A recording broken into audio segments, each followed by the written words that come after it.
Good morning mga ka-beautiful ginang! It's 4:30 a.m. in the morning. Nagpakulo nga po muna ako ng tubig dito sa lutuan namin ng kahoy.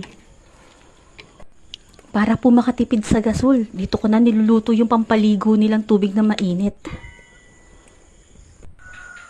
At medyo may buwan pa mga ka-beautiful ginang.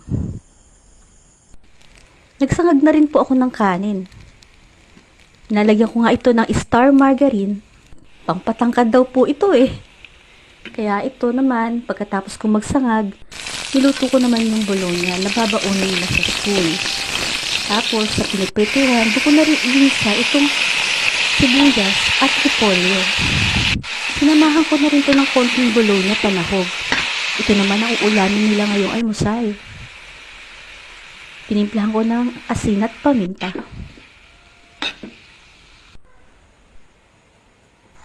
At ito yung bolonyang isinahog ko sa repolyo, hinati ko sa 4 para marami-rami.